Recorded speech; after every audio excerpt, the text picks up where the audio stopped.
Hello વિદ્યાર્થી મિત્રો, આજના વિડીયો લેક્ચરમાં આપણે ઓડ વન આઉટને લગતો એક ક્વેશ્ચન જોઈશું, જેમાં શ્રેણીની રેગ્યુલર પેટર્નને જે ફોલો ના કરતું હોય એ અંક આપણે શોધી કાઢવાનો હોય છે. આપણી શ્રેણી જોઈએ તો 4, 7, 9, 11, 14, 17, 19, 22 આમ નજીકના અંક છે. આમાંનો કયો અંક એવો છે જે રેગ્યુલર પેટર્નને ફોલો નથી કરતું એ આપણે જોવાનું છે. તો આપણે નજીકના અંક છે એટલે ડિફરન્સની રીતે જોઈએ. 4 અને 7 વચ્ચેનો ડિફરન્સ છે 3,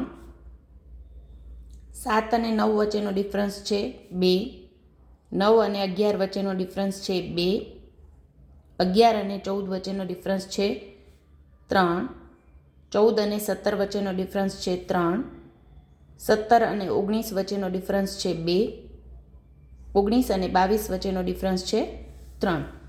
આમ જોઈએ તો 2, 3નો ડિફરન્સ છે, પણ રેગ્યુલર પેટર્ન જોઈએ તો 3, 2, 2, 3, 3, 2, 3 આવી રીતે છે.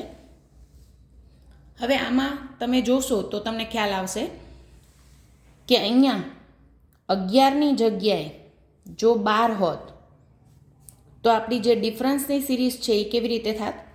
3, 2, પછી 9 અને 12 વચ્ચેનો ડિફરન્સ 3, 12 અને 14 વચ્ચેનો ડિફરન્સ 2, એવી રીતે +3, 2, 3, 2, 3, 2 આવી રીતની સિરીઝ બને છે. એટલે એક વખત +3 પછી +2, +3, +2, +3, +2ની સિરીઝ બનતી હતી, પણ 11ની જગ્યાએ 12 હોવું જોઈતું હતું. એટલે 11 છે એ ઓડ વન આઉટનો અંક બને છે.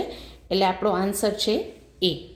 આ રીતના આગળ નંબર સિરીઝ આપણે જોઈ ગયા. હવે પછીના ક્વેશ્ચન્સમાં આવી રીતે ઓડ વન આઉટના ક્વેશ્ચન અથવા નંબર એનોલોજીના ક્વેશ્ચન જોઈશું. તો જોડાયેલા રહો ચેનલ સાથે. Thank you so much.